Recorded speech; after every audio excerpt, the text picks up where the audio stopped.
and grew up to be a great rooster. He protected his flock like none other. So this channel is a nod to Edward. Edward, wherever you are, I hope that my curiosity could help me learn as much as you learned to be a great rooster. And it's all about curiosity.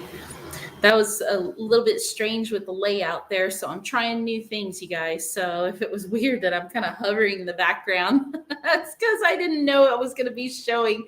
I thought it was just going to be the video clip. So, hey, welcome back. I'm going to continue on with The Shining a little more if you saw the last video, which I think it was only one person that did, but that's okay. This time, I actually figured out how to get everything to show on StreamYard so I can show you what I'm looking at. Now, there's two resources that I'm pulling most of my visuals from. It's going to be a free online novel read website, and I posted the link below.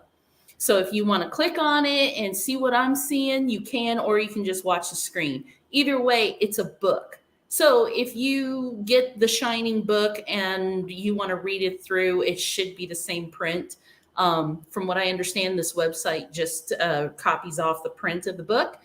And I'm not stuck on The Shining for any particular reason. If there's another book that was made into a movie or vice versa that you notice the differences, point it out. We'll talk about it. I mean, this is all about curiosity and just kind of having fun picking through. I call it nerding out. So we're nerding out today. I am, at least. You can nerd out with me. I've got a neat little TV on the background. It's one of those live streams that just plays music, but I turned off the sound so that you guys can hear me. Well, let's get into the Shining. So when I left off before, I talked about the introduction and how the differences in the TV show, which I have not seen the entire TV series. I did learn a couple interesting facts about this TV series, Kubrick and King himself. From what I understand, and I don't know if it's all true because, you know, fake news is everywhere, but from what I read, when Kubrick made the Shining movie, he bought the rights to the movie script, basically the story, from Stephen King. And legally, he had the only right to make anything on film about that book. Now, everybody knows it's no secret that Stephen King did not like how the movie started out. As a matter of fact, he was very verbal about it. So when it was presented to him to make a TV series with starring Steven Weber and Rebecca De Mornay, Kubrick and King had to come to a legal agreement. King had to legally agree that whatever TV program or refilming of the book he made could never be released on video. So people could not go and buy the VHS tape, which was at the time.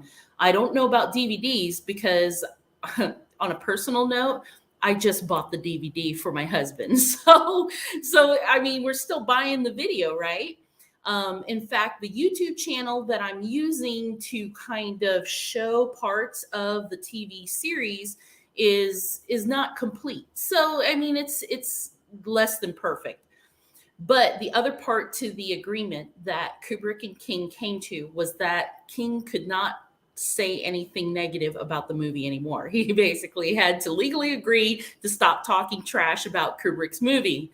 So that I can understand, because after reading the book and after having seen the movie, not having seen the TV show except for bits and parts that I found on YouTube, I can kind of understand there's big differences. I mean, things that kind of just make a whole lot more sense. Plus, when you read the book, you also get an image and explanation as to what's going on in the mind of the person, which you can't really relay in a movie because you can't sit there and see a person think. But interesting to know. Let's start with the interview. We kind of went into the interview a little bit on the last video. In the book, and I'm going to share my screen and hope this works, so bear with me for just a second. Share screen. This StreamYard thing, it's a lot of fun. I'm going to do the entire screen. It's going to look a little funky. Do I want to share the audio? Not really. Not really, I don't. because I don't want any copyright issues. So here I am in the tunnel from hell. Let's go to the book. So this is The Shining, reading online. We are at a part where Jack is talking to Ullman. Now, let's go to The Shining clip, and I'm going to keep the volume off because I don't know what kind of copyright issues they might have with me playing the video. But if you could see just by the demeanor in the video of both, this is supposedly Stuart Ullman. He is the hotel guy, and he's talking to Jack right now. Of course, there's Jack Nicholson, the Joker, and he's cool as ice, just listening. Ooh, maybe we can even put the subtitles on so we can get an idea of what he's talking about. Okay, so he's talking about how Grady shot himself. All right.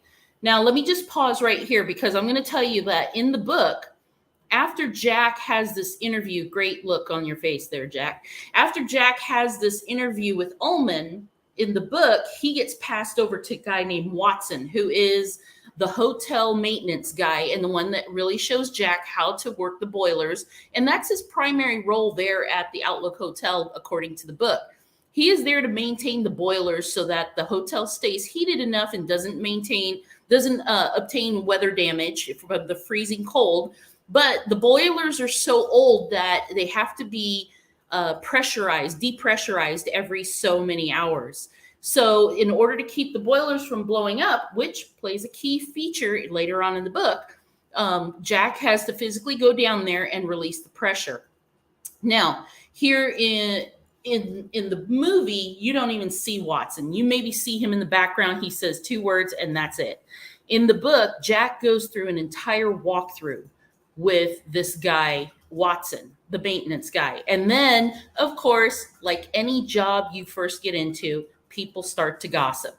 That's when Watson tells Jack about Grady, and he tells him about the freaky past. And Watson is kind of a maintenance, rough around the edges kind of guy, cussing, and, starts basically, quote unquote, talking shit about the hotel and how it's not so great, and that he agrees with Jack. He doesn't like Ullman. He thinks Ullman's kind of a prick and a dick, and all those bad words come to light. And he says Ullman, and elaborates on how Ullman glamorizes the hotel as something special when it's not. So in the book, you get all these feelings about Ullman and Watson, and Jack generally likes Watson because he doesn't like Ullman either. So going on with the video, in the movie, Nicholson is being told this by Ullman, and you see his demeanor is very friendly, grinning, shaking his head. He's relaxed. It's quite a story. Look at Ullman, so nice, smiling. He's a nice guy. They seem to be getting along. That's not how it was in the book.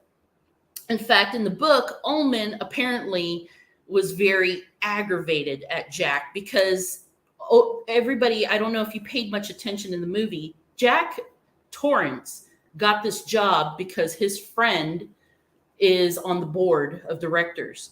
And because he had an incident with his alcoholism, his friend hooked him up with this job. Ullman didn't like that. Apparently, here's a funny thing. If you look at Jack Nicholson's grinning face in the book, he calls it his PR smile, public relations. It's very mocking. But in the book, it elaborates how Grady, who had killed his family, was also an alcoholic. So Ullman has this very condescending attitude towards Jack in the book, and he talks down to him because he's just a no good alcoholic in this book. So here Jack is talking to Ullman and reassuring him that his wife and his son are gonna love it, and she's a confirmed ghost story and horror film addict. And there's that PR grin. And then before we go on to this part with Danny, we'll go back over to the book. So here, Jack is having a tense conversation with Ullman. You see, Ullman looks pain. Suppose your son and wife tripped on the stairs and fractured it. They're talking about being cut off from the world while being at the Outlook. Jack is talking to him about communications, the radio, the shortwave radio, the CB and all that stuff, the two-way radio right here up at the top. And so the conversation that he has, it refers to Watson a lot as well, is basically, are you sure you're up to that? You know, in the case of Grady, I reasoned so much as Mr. Shockley seemed to have done on your case. So Shockley is the friend that got Jack Torrance the job. And they are having this long conversation because Ullman is working his way up to just basically telling Jack Torrance that he didn't like him. And he killed them, Mr. Torrance, and then committed suicide. And then he talks about murdering them with the hatchet and the shotgun. It's, you know, his leg was broken, which is interesting because I noticed in the book and the movie, there are some nods to each other. Like in the movie, there are some nods to the book. So his leg being broken in the story in reference to Grady sounds a lot like the end of the movie with Jack Nicholson, where he's limping through the maze. Undoubtedly so drunk he fell downstairs or something like that. So undoubtedly, words that kind of feel condescending. And this part, Ullman spread his hands and looked at Jack self-righteously. And so Jack Torrance goes on, you know, talking about, was he a high school graduate and all this stuff, because Jack is a scholar. He writes plays and novels and all this stuff. That's one thing that they, both the book and the movie, do align. So he's talking about how he and Wendy like to read and how Danny is unusually bright and smart.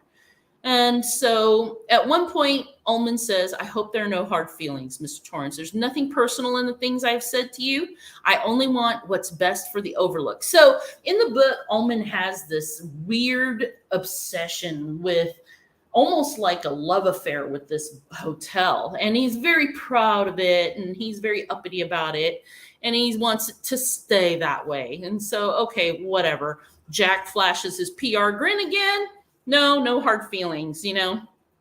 And so he was glad Ullman didn't offer to shake his hands. There were no hard feelings, all kinds of them.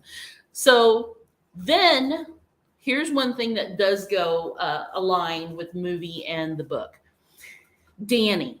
From the interview, they go back to Danny, and they do the same thing in the movie as well. Oh, I have to cut it short, friends. It looks like my husband's home. I will continue later.